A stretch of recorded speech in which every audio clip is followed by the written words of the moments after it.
दृष्टीनं, तुम्हा आम्हा सगळ्यांच्या दृष्टीनं तो कुठला विषय आहे तर शेतकऱ्यांच्या आत्महत्या, शेतकऱ्यांच्या संदर्भातल्या अडचणी, त्यांना मिळत नसलेला बाजारभाव, त्यांच्या मालाला मिळत नसलेला भाव आणि याच्यातून शेतकऱ्यांची होत असलेली कुचंबना, ह्या सगळ्या पार्श्वभूमीवर शेतकऱ्यांना जी काही मदत करू ती कमीच पडत असते आणि ती जास्तीत जास्त करावीच लागते।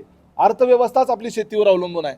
70% आपला समाज जो आहे तो शेती क्षेत्रामध्ये गुंतलेला आहे आणि त्याच्यामुळं शेतकरी लाईट बिल सुद्धा त्याचं विजेचं बिल भरू शकत नाही, इथपर्यंतची परिस्थिती।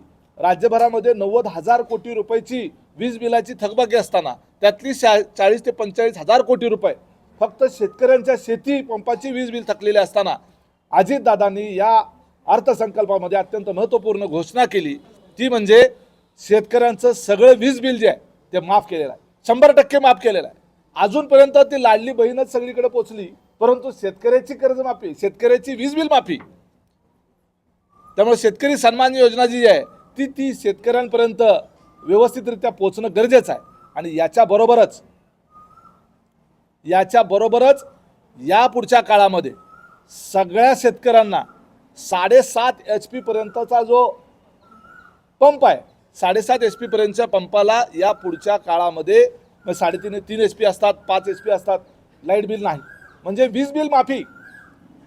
शेतकऱ्यांना वीज बिल माफी जी आहे ती या अर्थसंकल्पामध्ये जाहीर करण्यात आलेली आहे।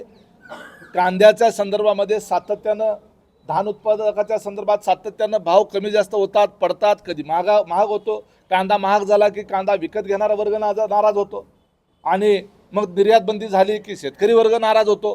त्यामुळं शेवटी हे बाजारामधले मागणी आणि पुरवठ्यातून तयार होणारे हे फ्लक्च्युएशन्स आहेत आणि यामध्ये आमचा शेतकरी भरडला जाऊ नये याच्याकरता म्हणून त्याच्याकरता एक फिरत्या स्वरूपाच्या भांडवलाची अर्थसंकल्पात तरतूद करण्यात आलेली आहे। किमान त्याला क्विंटलला 350 रुपये अनुदान देण्याच्या करता राज्य सरकारनं घोषणा केली। आमच्या शेतकऱ्यांच्या दुधाच्या संदर्भातही तोच प्रश्न आहे।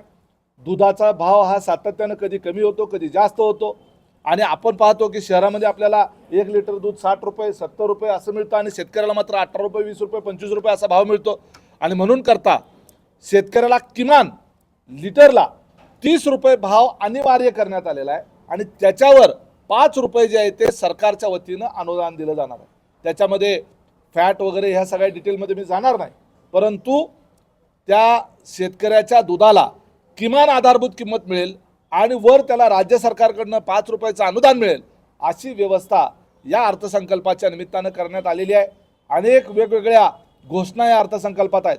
माझ्या अल्पसंख्याक बांधवांच्या करता आम्ही राष्ट्रवादी काँग्रेस पार्टी जी आहे ती या भारतीय जनता पार्टीमध्ये गेल्यानंतर आमच्यावर काही आक्षेप झाले आणि ते आक्षेप होत असताना विशेष करून अल्पसंख्याक समाजाकडून आक्षेप झाले। पुरोगामी विचाराची पार्टी भारतीय जनता पार्टीसारख्या हिंदुत्ववादी विचाराच्या सरकारवर गेल्यानंतर काही नाराजी व्यक्त झाली, परंतु ज्या पद्धतीने नितीश कुमार अलायन्समध्ये आहेत ते पुरोगामी विचाराचे आहेत। पूर्वी फारुख अब्दुल्ला त्यांच्याबरोबर होते, ते सुद्धा अल्पसंख्याक समाजातून येतात। मुफ्ती मौलाना काय त्यांचं नाव, महबूबा मुफ्ती त्या भारतीय जनता पार्टीबरोबर होत्या, जॉर्ज फर्नांडिस भारतीय जनता पार्टीवर होते। या सगळ्या नेत्यांच्या पुरोगामित्वाबद्दल कधीही कुठं शंका घेतली नाही, मात्र अजितदादांच्या बाबतीमध्ये मात्र जाणीवपूर्वक काही शंका घेतल्या जातात। आम्ही आमची विचारधारा सोडलेली नाही, आमचं पुरोगामित्व सोडलेलं नाही, सोडणारही नाही। या ठिकाणी या अर्थसंकल्पामध्ये आजपर्यंतच्या इतिहासातली मौलाना आझाद महामंडळाच्या करता सगळ्यात मोठी तरतूद 500 कोटी रुपयेपर्यंतची कर्जाची हमी, म्हणजे मौलाना आझाद महामंडळाच्या माध्यमातून ज्या तरुण मुलांच्या रोजगाराच्या करता किंवा महिलांच्या करता रोजगाराकरता ज्या योजना राबवल्या जातात त्या योजनेच्या माध्यमातून दिल्या जाणाऱ्या कुठल्याही कर्जाला राज्य सरकार हमी घेते।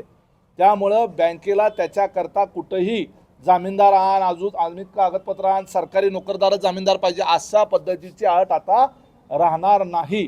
कुठल्याही पद्धतीच्या जामीनदाराशिवाय राज्य सरकारच त्याच्या कर्जाची हमी घेत असल्यामुळे माझ्या अल्पसंख्याक समाजातल्या तरुण मुलांना आणि मुलींना रोजगाराच्या करता म्हणून मिळणाऱ्या कर्जाला कुठलीही अडचण राहणार नाही, कुठलीही